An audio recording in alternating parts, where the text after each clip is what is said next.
Merry Christmas. It's a fantasy basketball waiver wire spectacular. Michael Santa Bolton.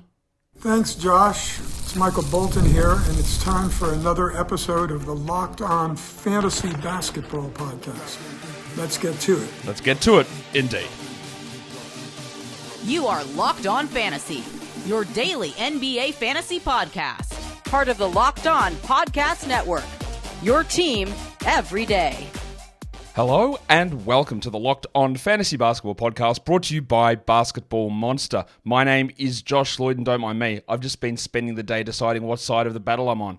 Alabama Barker or Bad Baby? I don't know. It's still up for debate.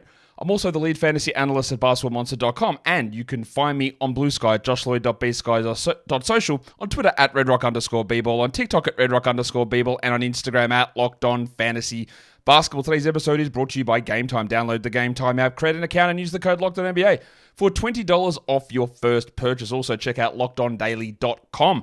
And you can sign up for the best newsletter for your favorite NBA team. Merry Christmas to those of you celebrating Christmas. Happy holidays to those of you who are on holiday. Happy Wednesday/Thursday for all us other blokes. Happy Boxing Day cricket day here in Australia. If you're going to the MCG, it's the Boxing Day test. Happy Boxing Day if you're anywhere else. Who cares? Just have a good day.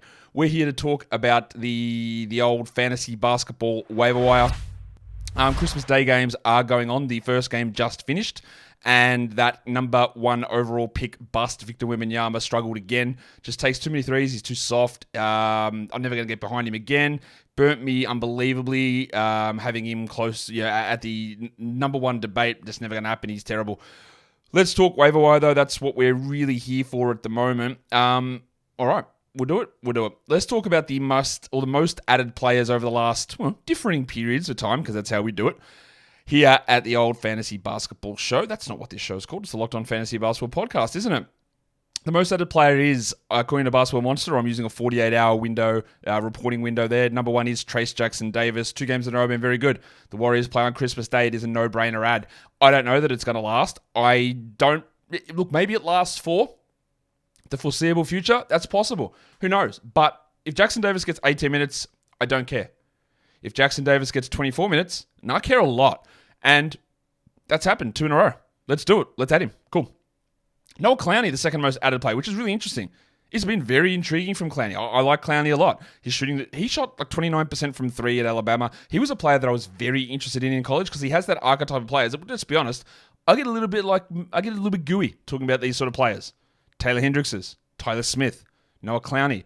You're a big man who can play the 4, who can switch to play the 5, who can protect the rim and can shoot threes, grab rebounds, and pass a little bit. I like it. And you're like 18 to 19 with lots of room to grow. Doesn't mean they're always going to work out, but I like that sort of player. And Clowney didn't shoot well in Alabama, but I thought everything was there to become a good player. And he shot 36% from 3 so far this season. At the moment, he's getting big minutes. 1 was a Claxton ejection, 2 were Finney-Smith absences. I stand by this. I thought they should have started him to begin the year. I stand by it that he's going to play 30-plus minutes from March onwards at least. But maybe it's here. I don't mind adding him. I'm not sure that he's going to be blowing us away with top 70 numbers. Maybe it's top 10, 110 or something like that.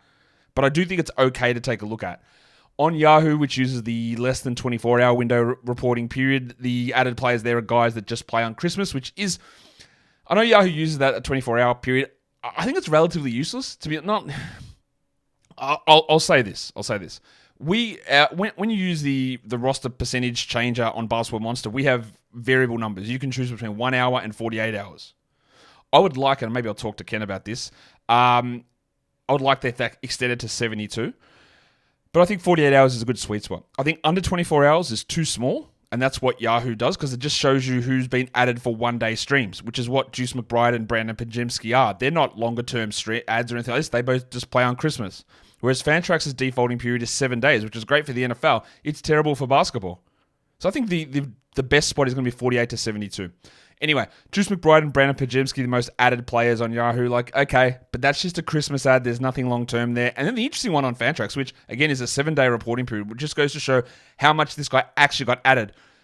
Yas Queen himself, Trevelyan Queen. He was really good last game, but I do beg people to be very cautious with this. His last 2 games have been solid. One was 30-plus minutes, one was 18 minutes. I think before that he'd played 4 minutes for the season. He's a 27-year-old two-way point guard. And then as soon as he has a one good game, and it was a very good game, we go, man, is this it? Rest of season, he's just replacing Franz Wagner? No, I really don't think that's the case. We have seen Cole Anthony get opportunities, Mr. Black get opportunities, Tristan Da Silva get opportunities. Gary Harris still got to come back. I just don't think that we need to get overreactive here. And also, if you look at his numbers, I think in those games, he's got 5 steals and 3 blocks, which of course is just fake. It's just not going to happen. So it might be the other way around, 5 blocks and whatever it is, right?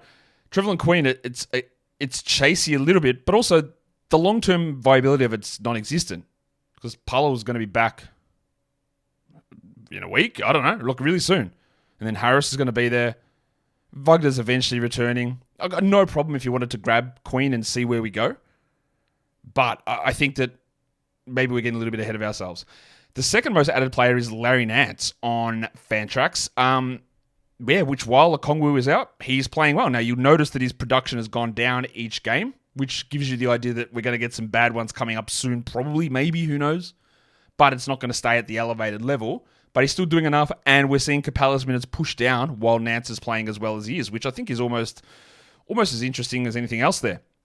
The most dropped guys are number 1 on Basketball Monster is Ochai Agbaji. Look, he's just completely mid. He needs a bunch of players out in order to get enough minutes and shots to do anything. He needs to shoot really well to get there. And overall, I just don't believe in it. He's had a much better season than I thought he would have, but I think that dream is over. He'll be in and out of lineups. He's more of a 14 to 16 team league player. The next most dropped player is Justin Champagny. Last game, he was better, but that was with no Kuzma, no Sara, no Bilal Coulibaly. That's how many players he needs out to be a 12-team league player, which makes it really, really hard to hold on to or have any sort of faith in holding him through gaps in schedules. Like, that's totally okay to use Justin Champagny when those guys are out, but when the Wizards don't play on Wednesday and then they've got other games off, like holding that, waiting for 3 guys to be out, I think is bad use of a roster spot. So he's been dropped. Cool. The most dropped players on Yahoo, Obi Toppin. He's gone back to being Obi Toppin, so that's an easy drop. And then the other one is Dylan Brooks, who everyone streamed in, and literally everyone. His roster percentage, I think, on Basketball Monster jumped by 58% after Sunday's game. And then he didn't play on Monday, and the Rockets don't play on Christmas, so you move on. But Brooks has been pretty good of late, so just keep an eye on that, and he's just going to remain a perpetual streamer, the old PS. So you can use him on the days when it makes sense. Him and Dorton, McDaniels, and who's the other one that's the perpetual streamer? There's someone else. I always forget it. Anyway, it doesn't matter. Most dropped players on Fantrax. Flaming Wagner, of course, torn ACL. And the other one is Vasilije Micic, who is LaMelo Ball's backup. And when LaMelo Ball is out, you add in Micic. And when LaMelo Ball plays, you drop Micic. Pretty straightforward stuff. We'll come back. We'll talk about must-roster guys, droppable players, injury replacements, all of that.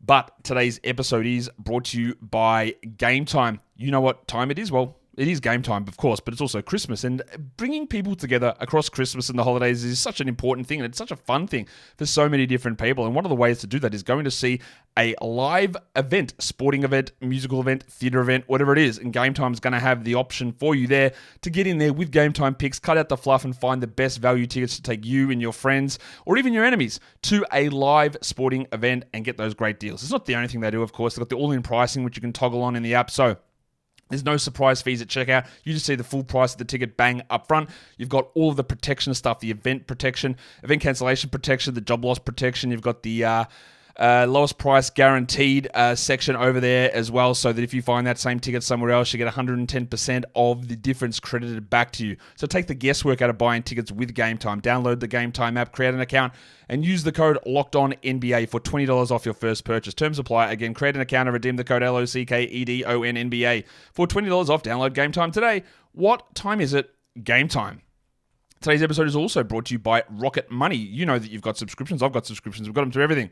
This one and this one and this one and this one. But sometimes there are ones you never know you have. There are some you forget to cancel. There are some that you have multiple email addresses signed up to the same service. While Rocket Money can come in there, sort of that nonsense out, and help you cancel the ones that you don't need, which helps you achieve your financial goals in 2025. Rocket Money is a personal finance app helping you find and cancel your unwanted subscriptions, monitoring your spending, and lowering your bills so you can grow your savings. Rocket Money has over 5 million users and has saved a total of $500 million in cancelled subscriptions, saving members up to $740 a year when using all of the app's premium features. It's the features are great, but of course the best thing is that subscription tracker, because that's the way the world goes. There's so many subscriptions around, but like keeping a track of it, well, you need something that's like dubbed a subscription tracker. Hence, they've got a subscription tracker. And that enables you to be able to cancel those unwanted subscriptions and reach your financial goals faster. And you do it with Rocket Money. Go to rocketmoney.com/lockedon today. That is rocketmoney.com/lockedon. rocketmoney.com/lockedon. Okay, let's go on to the next part of the... What have I done? I turned the wrong thing off there. I should have my name up there on the screen. Let's go to the next part of this waiver wire show where we're getting in here looking at must roster players.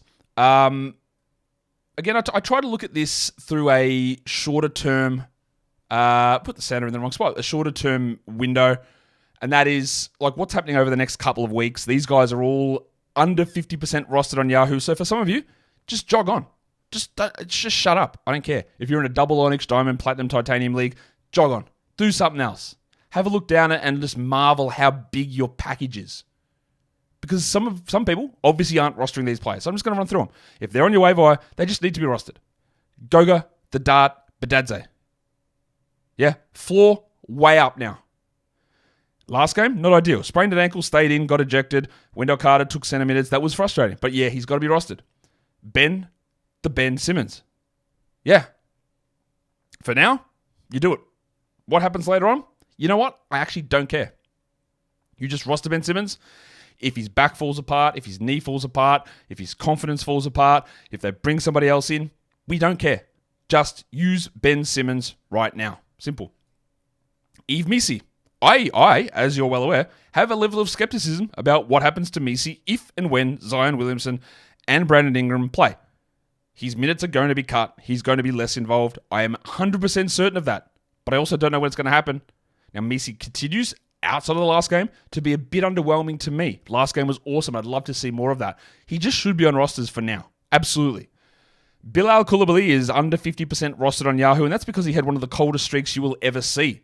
And not cold as in like, that is cold, that's tough, that's cool, that's trendy, that's hip, that's rad.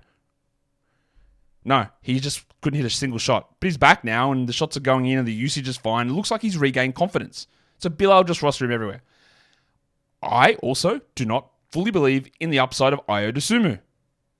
But you roster him. Simple as that. I have very limited faith in low usage players that require extremely high efficiency as guards to be strong top 100 guys and need 1 to 2 players out. But it doesn't matter. He is a rosterable guy and a must roster guy for now, and he's under 50%. I've no idea why Vasimicic's name is on that list, because it shouldn't be. Scratch him off. He should not be on there. This list is only 5 names long. That is just a Boxing Day hangover moment from me, and you can ignore it pretty easily. Well, maybe you can't. Maybe you're looking at it and go, why did this dickhead say Vasimicic is an option? Because, yeah, he's a dickhead. Let's talk about droppable players again. Should we go through the English definition of droppable? Yes, let's do it, because I like to eliminate confusion as much as possible. Do you need to drop them? No.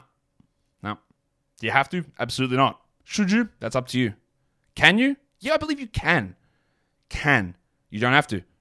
If they're sitting on your roster and you go, I might want to use a streaming spot here, but is this player my worst? And if he is, I think, see you later. But also, if you're in a slightly deeper league or you've got another streaming spot open, then you hold. This is how much of this stuff that we do through fantasy and me doing videos and talking about it, there are so many ways that every decision can go. And there are very few things that lock in. Like, should Victor Wembanyama have been the number 1 pick? Maybe. I don't even know about that. Should he be in a first-round pick? Very clearly. Should 16 teams have passed on Dalton Connect in the NBA draft? Of course not. What were they doing? Just gifting the Lakers a top 5 player, right? That sort of stuff is the stuff that's guaranteed. But this other stuff, like, is Dick going to be good enough? I don't know. I don't know. But what I can tell is in the area where it's so unsure that it doesn't really matter either way. And that's where I'm at with Dick. So if you don't want to hold on to Gradey, that's okay. If you want to just be, I am fully team Dick, do it. It's okay. But I also, like I've said a million times, he is a guy that needs to be the second banana. He needs to be that second guy on the team getting usage because he doesn't do anything else to be a viable category league 12-team player. I'm putting Dennis Schröder on the list. Now, me, personally, which is honestly up there with one of the worst phrases in the English language, along with misusing literally, saying me personally, like, yeah, of course, me personally. If I say me, it's personal. What the hell else would it be?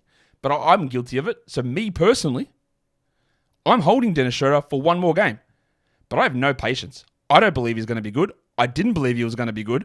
Someone asked me the question on one of the YouTube comments yesterday, hey, do you think that he's getting back to Nets numbers? Like, absolutely not. I do not think that at all. I think there is I'm not going to rule it out, let's say a 2% chance of that happening. I don't think that he is an absolute must-hold player. You can hold, and I will hold. Not that I have him in there, but I will hold him for at least 1 to 2 more games. We'll see what happens on Christmas. But I don't think it's going to kill you if you move on. Same goes for Onyeka Okongwu. And again, let's clear the air on this. People think that I love Okongwu and he's going to be this awesome real-life player. That is not true. What I've always said about Okongwu is I think they've drafted him high. I'd love to see him get the opportunity over Capella. I think he's got a really good fantasy game. I think he's actually a really good real-life player. But I don't think he's a star. I don't think he's a future all-star. I don't think any of those things about Okongwu. And I've always said, up until this year, that I thought there was no chance they were starting him over Capella. This season, I thought they would, and then they didn't. And he's still been relatively mid, in fact, very mid. And I think at this point, there's no point in holding on. He's injured. They're not going to give him minutes or enough minutes. Then move on. Should I tell you what I think about Rui Hachimura? Get that garbage out of here. No, you already know. Jaden McDaniels is rostered in a lot of spots. We know what to do with him. You hold him for Christmas, but he's absolutely not someone that we anchor onto our teams. And the last one there is Jaden Ivey. Now, to be fair to Ivey, his last 2 games have been pretty good. Pretty good. But to me, the value of him comes when Cade Cunningham is out. Otherwise, he sits there as a slightly better Gary Trent. And I know that's being a bit harsh on Ivey. He is fine to have. He is fine to not have. He can hurt you in both percentages. He lacks in rebounds, assists, steals, and blocks, which is a terrible combination for a fantasy category player. Points a little bit different. You probably do hold him in that sort of a scenario. So just again, it's just the different sort of ways that you can approach this stuff. What about the players who are hot? Well, of course, Kelly Oubre. This is the Memorial Kelly Oubre list. Number 1 on that list, though, is Larry Nance, and I should have included him there. I like to include names that I haven't mentioned before. I didn't realize that this is the Boxing Day hangover. I didn't realize I talked about Nance earlier in the Fantrax Most Added, but Larry Nance is 40th over the last week. That's 3 games. Cool, right? I don't think that it's going to hold long term. In fact, he was getting 1 million DNP CDs. But go for it. Roster him. Kentavious Caldwell-Pope. I will shit on this man. Not literally, that's the correct use. Figuratively, all season. But he's had a nice little strong run. I don't buy it for a single second. I wouldn't bother with him outside of streaming, but that's okay. He's had a nice little hot week there, and that's cool. Jake LaRavia, also the 71st ranked player over the last week. With Marcus Smart out, I actually think LaRavia's streamability is up, but it probably does need Smart to be out. And of course, Vince Williams and Bishop Jackson II are all out until February, so they're not coming back. And LaRavia, to me, has been pretty good. But it needs Smart to be out. These are ones we go, really? Yeah. Dean Wade, the 74th ranked player over the last week. He's injured at the moment, and we just don't care. And the 75th ranked player is, of course, my man, B-Ball Paul Reed. B-Ball Paul Reed. Because that is what he does. Except for when he had a chance to start last season and he didn't do it. Well, he did do it sometimes, but not enough. He has been as good as Jalen Duren in a lot of these games. But honestly, look, this is streamable for I know he's 75th. I wouldn't bother in 10 or 12 team leagues. I just wouldn't. There's no point to that. In deeper leagues, you stream him for now. When Isaiah Stewart is back, you probably move on. Almost definitely move on. But for now, it's good stuff for Reed in those deeper formats. And the last one there is Reed's teammate, the 85th ranked player over the last week, and that is Leaky Beasley, who continues to be unbelievably good. I continue to have doubts that he will be this level of usage/efficiency, but he's done it basically all the way through. I don't know if he's turned over a new leaf. Maybe he has. He is totally okay to roster. I'm always going to have skepticism about players like him, players like DeAndre Hunter, who are shooting like 46% from 3, which I go, that's probably not going to stick, and it probably doesn't. And maybe someone can remind me, and I know you won't, and I won't remember either, and that's okay. We'll just throw it out into the ether and it'll never happen. But in the offseason, maybe I have a look at the way the percentages across the league change like every week or so, and I get a feeling you'll see that your league 3-point percentage is up, and it just comes down as we go on, and all these guys who are hitting 49, 48% of their shots come back in a 38 and 39, and their second half of the season's a 31% shooting, and it balances them out to be really good. And I think that's really important to note because we often remember what happens at the start. When things start off high and then you go on a 3-month cold streak, it sort of goes slowly down. You don't look as bad. Whereas if you start off bad, if you start off shooting 28% and you get to 35 at the end of the season, nobody cares because you never hit that big number. Even though you went at 44% for 3 months to end the season, but you never see that 44 on the overall stat line. I hope that makes sense. I think it does. I'm not at times I'm not always a big sense maker, but we move.